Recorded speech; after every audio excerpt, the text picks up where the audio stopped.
Greetings world, we are Anonymous. Today we would like to explain to you the difference between race and skin pigmentation. We would first like to acknowledge one thing. That there is indeed only one race, the human race.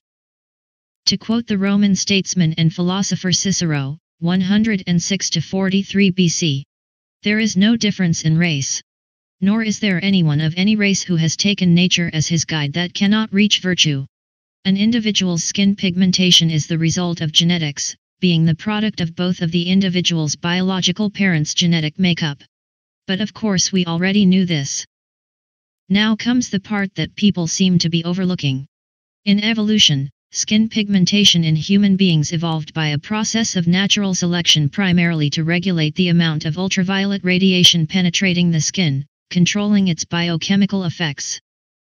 I would hate to burst the bubble of anyone who continues to claim that the first human beings were dark skin colored, but anyone who stops to think about this logically, would come to the conclusion that because melanin is a trait born out of necessity just like any trait in evolution, that in fact the first human beings were more than likely light-skinned.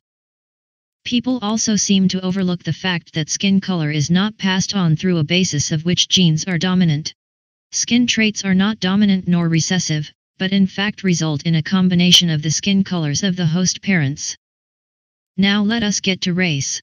While most anthropologists continue to look at race as primarily a social category that does not correspond significantly with biological variation, some forensic anthropologists continue to claim that race is a useful category in biological variations.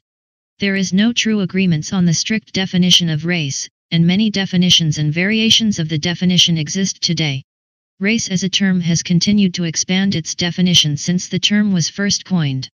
First being used to refer to speakers of a common language, and then to denote nationality. In the 17th century is when race started being used to denote physical, phenotypical, traits. This message goes out to all humanity. We must learn to release our personal prejudices against one another lest we be cast down into oblivion. Will we, as a civilization, continue to let ourselves be divided by our cultural and ethnic differences? Will we continue to let ourselves be ruled over by political and religious monarchies and oligarchies? Or will we as human beings, finally choose to see past our differences, rise up, and cast off the shackles of our mental oppressions?